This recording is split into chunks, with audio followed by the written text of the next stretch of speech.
اعوذ باللہ من الشیطان الرجیم بسم اللہ الرحمن الرحیم وَلَقَدْ آتِينَا مُوسَى الْكِتَابَ اور البتہ تحقیق ہم نے دی موسیٰ علیہ السلام کو کتاب فَاخْتُلِفَ فِيهِ پس اختلاف کیا گیا اس میں وَلَوْلَا كَلِمَةٌ سَبَقَتْ مِنْ رَبِّكَ اور اگر نہ ہوتا کلمہ طے شدہ تیرے رب کی طرف سے لَقُضِيَ بَيْنَهُمْ البتہ فیصلہ کیا جاتا ان کے درمیان وَإِنَّهُمْ لَفِي شَكٍّ مِّنْهُ مُرِيبٍ اور بے شک وہ البتہ شک میں ہے مریب جو تردد میں ڈالنے والا ہے وَإِنَّ كُلًّا لَمَّا لَيُوَفِّيَنَّهُمْ اور بے شک سب کے سب البتہ پورا دے گا ان کو تیرا رب اعمالہم ان کے اعمال کا بدلہ إِنَّهُ بِمَا يَعْمَلُونَ خبیر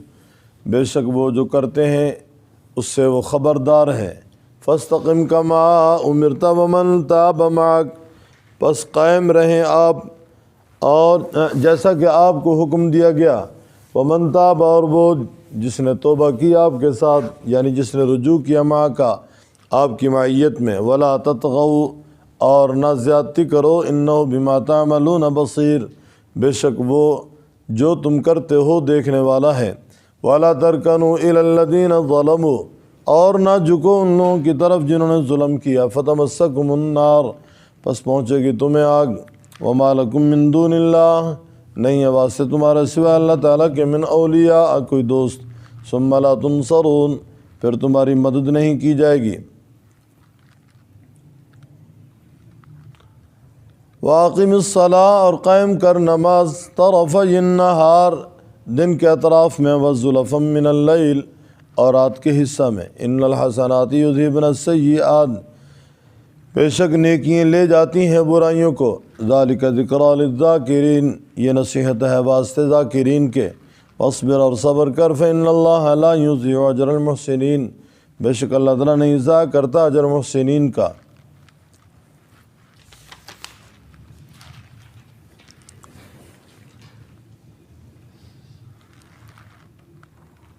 گزشتہ سبق میں بھی حضرت موسیٰ علیہ السلام اور ان کے معجزات کا ذکر تھا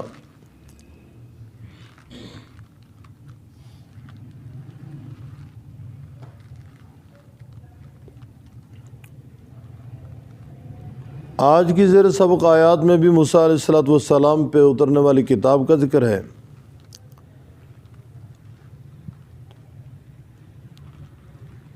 اللہ تعالیٰ فرماتے ہیں ہم نے موسیٰ علیہ السلام کو کتاب دی اس میں اختلاف کیا گیا موسیٰ علیہ السلام پہ کتاب تورات اتری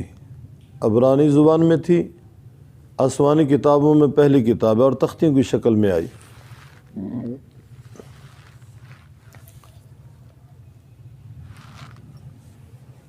موسیٰ علیہ السلام پہ اللہ تعالیٰ نے جو احکام نازل فرمائے امت نے ان کا لحاظ نہیں کیا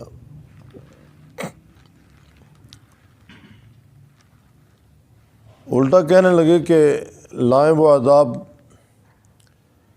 جس کا ہمیں ڈراوا دیتے ہیں جس سے آپ ہمیں ڈراتے ہیں رب تعالیٰ فرماتے ہیں پہلے سے ایک طے شدہ امر ہے فلاں نے فلاں وقت تک رہنا ہے فلاں پہ فلاں وقت عذاب آئے گا اگر یہ طے شدہ باتیں پہلے سے نہ ہوتی تو ان کا کام تمام کر دیا جاتا ولولا کلمۃ سبقت من ربک لقضی بینہم وانہم لفی شک منہ مریب بے شک البتہ شک میں ہے شک بھی وہ جو تردد میں ڈالنے والا ہے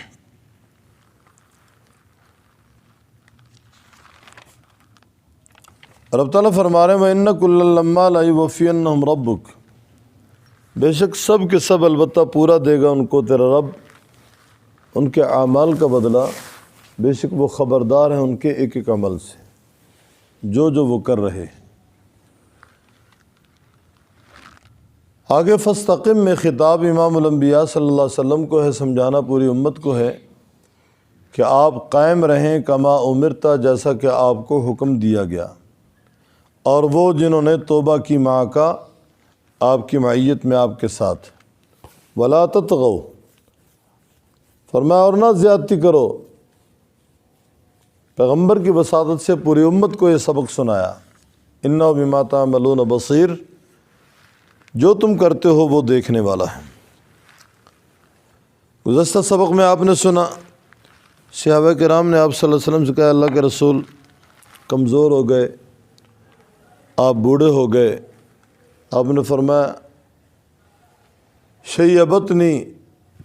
ہود، گویا سورہ ہود نے مجھے بوڑھا کر دیا، اور اس جیسی صورتوں نے مجھے بوڑھا کر دیا۔ سورہ ہود کی وہ کون سی آیات تھیں؟ ایک آیت گزشتہ سبق میں آپ نے پڑھے، وَكَذَلِكَ أَخْذُ رَبِّكَ إِذَا أَخَذَ الْقُرَىٰ وَهِيَ ظَالِمَةٌ، اور دوسری آیت یہ ہے فَاسْتَقِمْ كَمَا أُمِرْتَ۔ آپ علیہ الصلوۃ والسلام کو سنا کر پوری امت کو سنایا گیا کہ آیا میری امت میں استقامت ہے، یعنی میری امت ڈٹتی ہے، یعنی میری امت میں پائیداری ہے، یعنی میری امت قائم رہتی ہے، یعنی اپنے موقع پہ کہیں ڈگمگائے گی تو نہیں۔ اس فکر نے امام الانبیاء صلی اللہ علیہ وسلم کو بوڑھا کر دیا۔ فاستقم کما امرت ومن تاب معک فلا تطغوا انہ بما تعملون بصیر۔ ولا ترکنوا الی الذین ظلموا، فرمایا نہ جھکو ان لوگوں کی طرف جنہوں نے ظلم کیا، پہنچے گی تمہیں آگ، نہیں تمہارے لیے سوائے اللہ تبارک و تعالیٰ کے کوئی دوست، ثم لا تنصرون، پھر تمہاری مدد نہیں کی جائے گی۔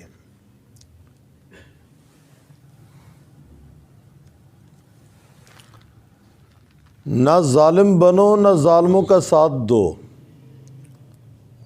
ظالم بنو گے تو اس کا بدلہ ضرور تمہیں ملے گا، ظالموں کا ساتھ دو گے تب بھی ظالم ہی تصور کیے جاؤ گے۔ نہ ظالموں کی طرف جھکو ورنہ آگ تمہارا مقدر بنے گی، تمہارا مقدر ٹھہرے گی۔ فرم نہیں تمہارے لیے اللہ کے برے، اللہ کے نیچے نیچے من اولیاء کو دوستوں میں سے، ثم لا تنصرون، اور اگر پکڑ گئے تو کوئی بھی تمہاری مدد کے لیے میدان میں نہیں اترے گا، کوئی بھی تمہارا معاون نہیں بنے گا۔ لہذا سنبھل جاؤ، عقیدہ بھی ٹھیک ہونا چاہیے، عمل میں بھی پختگی آنی چاہیے۔ عقیدہ توحید کا ہو، عقیدہ آخرت کے بارے میں پختہ ہو، بعث بعد الموت کا عقیدہ یقینی ہو۔ جس طرح ایمان مفصل میں 7 چیزیں، اللہ تعالیٰ پہ ایمان، اللہ کے رسول پہ ایمان، فرشتوں پہ ایمان، کتابوں پہ ایمان، اچھی بری تقدیر پہ ایمان، بعث بعد الموت پہ ایمان، یہ 6-7 چیزیں ہیں جن کو ایمانیات سے تعبیر کرتے ہیں۔ ایمان ٹھیک ہوگا، عقیدہ درست ہوگا تو پھر چھوٹے سے چھوٹا عمل بھی اللہ تعالیٰ کے ہاں قبول ہو جائے گا۔ بیس ٹھیک نہ ہوئی تو بڑے سے بڑا عمل بھی غیر مقبول ہوگا۔ اب کہاں کسی جانور کی بھوک اور پیاس کا لحاظ یہ نجات کا باعث ہے، عقیدہ ٹھیک ہے تو، اور بغیر عقیدے کے حاجی کا پانی پلانا، اس کو ستو گھول کے پلانا، یہ مقبول نہیں ہوگا۔ چھوٹے یا بڑے اعمال کے لیے بیس عقیدہ ہے، عقیدہ ٹھیک ہونا چاہیے۔ آج ہر آدمی کی یہ کوشش ہے کہ قرآن پاک کو میں خود سمجھوں۔ قرآن پاک خود سمجھنے سے عقیدہ نہیں بنے گا جب تک قرآن پاک کے بارے میں دوسروں سے رہنمائی، کسی جاننے والے سے رہنمائی نہیں لی جائے گی۔ پھر یہ سوال پیدا ہوتا ہے، جی ہم کس کی بات مانیں؟ فلاں یہ کہتا ہے، فلاں یہ کہتا ہے، فلاں یہ کہتا ہے۔ انگریز کی آمد سے پہلے ہندوستان میں ایک خاندان ہے حضرت شاہ ولی اللہ رحمۃ اللہ علیہ کا۔ حضرت شاہ ولی اللہ رحمۃ اللہ علیہ کے 4 بیٹوں نے اور شاہ صاحب نے جو دین کی خدمت ہندوستان کی سرزمین پہ کی ہے، خصوصاً مسند حدیث اور قرآن پاک کے ترجمے کے حوالے سے، اس سے پہلے کوئی ایسی مثال قریب نہیں ہے۔ شاہ صاحب رحمۃ اللہ علیہ کے بیٹے ہیں شاہ عبد القادر رحمہ اللہ، با محاورہ قرآن پاک کا اردو ترجمہ سب سے پہلے انہوں نے کیا ہے۔ شاہ صاحب کے بیٹے شاہ عبد العزیز رحمہ اللہ، فارسی میں ترجمہ سب سے پہلے انہوں نے کیا ہے۔ شاہ صاحب رحمۃ اللہ علیہ کے بیٹے ہیں شاہ رفیع الدین، سب سے پہلے لفظی ترجمہ انہوں نے کیا ہے۔ تو شاہ ولی اللہ رحمۃ اللہ علیہ امت کے محسن ہیں اس وقت، خصوصاً بر صغیر کے مسلمانوں کے بہت بڑے محسن ہیں۔ بر صغیر میں مسند حدیث سب سے پہلے حضرت شاہ ولی اللہ نے لگائی۔ قرآن پاک کی خدمت اس کے ترجمے کے حوالے سے عربی کے علاوہ دوسری زبانوں میں شاہ ولی اللہ رحمۃ اللہ علیہ کے خاندان نے۔ تو آج اگر شاہ عبد القادر صاحب اور شاہ رفیع الدین رحمۃ اللہ علیہ کے تراجم کو سامنے رکھتے ہوئے کوئی قرآن پاک کو سمجھے تو میں سمجھتا ہوں عقیدتاً انشاءاللہ وہ کہیں نہیں جائے گا، عقیدہ اس کا پختہ ہوگا۔ اس دور کی اردو تھوڑی سی مشکل ہے۔ شاہ عبد القادر رحمہ اللہ یا شاہ رفیع الدین رحمہ اللہ کی اردو، اس کی تسہیل حضرت حکیم الامت مولانا اشرف علی تھانوی رحمۃ اللہ علیہ نے کی ہے، بلکہ حضرت شیخ الہند رحمۃ اللہ علیہ نے کی ہے، جو حضرت تھانوی کے استاد تھے، حضرت شیخ الہند مولانا محمود حسن نے کی ہے۔ پھر اس ترجمے کی تسہیل مزید اس کو آسان کیا ہے حضرت امام الاولیاء مولانا احمد علی لاہوری رحمہ اللہ نے قرآن عزیز کے عنوان سے مزید اس کو آسان کر کے پیش کیا ہے مفسر قرآن استاد محترم حضرت مولانا صوفی عبدالحمید رحمہ اللہ۔ تو شاہ عبد القادر صاحب رحمۃ اللہ علیہ کا ترجمہ بنیاد ہے۔ اس ترجمے کو لے کر اگر ہم اپنا عقیدہ بنائیں، قرآن پاک کو سمجھنے کی کوشش کریں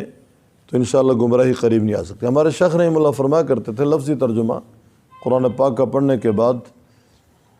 آدمی اپنے آپ کو صحیح سمت میں تصور کرتا ہے اور یقیناً گمراہ نہیں ہوتا، اور گمراہی اس کے قریب بھی نہیں آ سکتی۔ الحمدللہ ہم نے بھی اگر 30-32 سال میں اپنے طلباء کو کچھ دیا ہے تو وہ حق کی بنیاد پہ دیا ہے، اور کوشش کی ہے کہ موت سب پہ آنی ہے، مرنا ہے، اللہ تعالیٰ کے ہاں سب نے پیش ہونا ہے، کوئی غلط بات زبان سے نہ نکلے، حق کے ساتھ تلبیس نہ ہو، جھوٹ کی ملاوٹ نہ کر بیٹھیں، کوئی ایسی بات نہ کر بیٹھیں جو قرآن پاک میں نہ ہو اور ہم کہہ دیں قرآن میں ہے، حدیث رسول میں نہ اور ہم کہہ دیں حدیث رسول میں ہے۔ الحمدللہ وہی بات کہی ہے جو شریعت سے ثابت ہے، جو دین سے ثابت ہے، اور اصول تفسیر میں یہ باتیں آپ سن چکے ہیں۔ سب سے پہلے قرآن پاک کی تفسیر قرآن پاک سے کی گئی، پھر قرآن پاک کی تفسیر حدیث رسول سے کی گئی، پھر اجماع امت اور قیاس سے کی گئی۔ تو اس طریقے سے قرآن پاک کو سمجھنے والے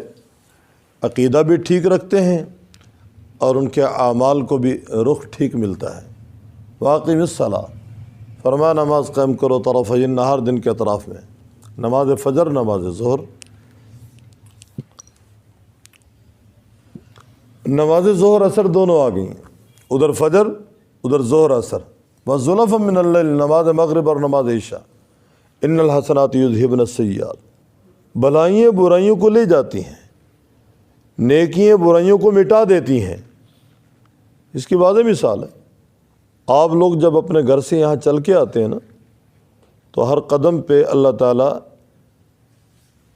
700 گنا نیکی عطا فرماتے ہیں، نیکی ہیں 700 گنا نیکی ہیں۔ طالب علم کو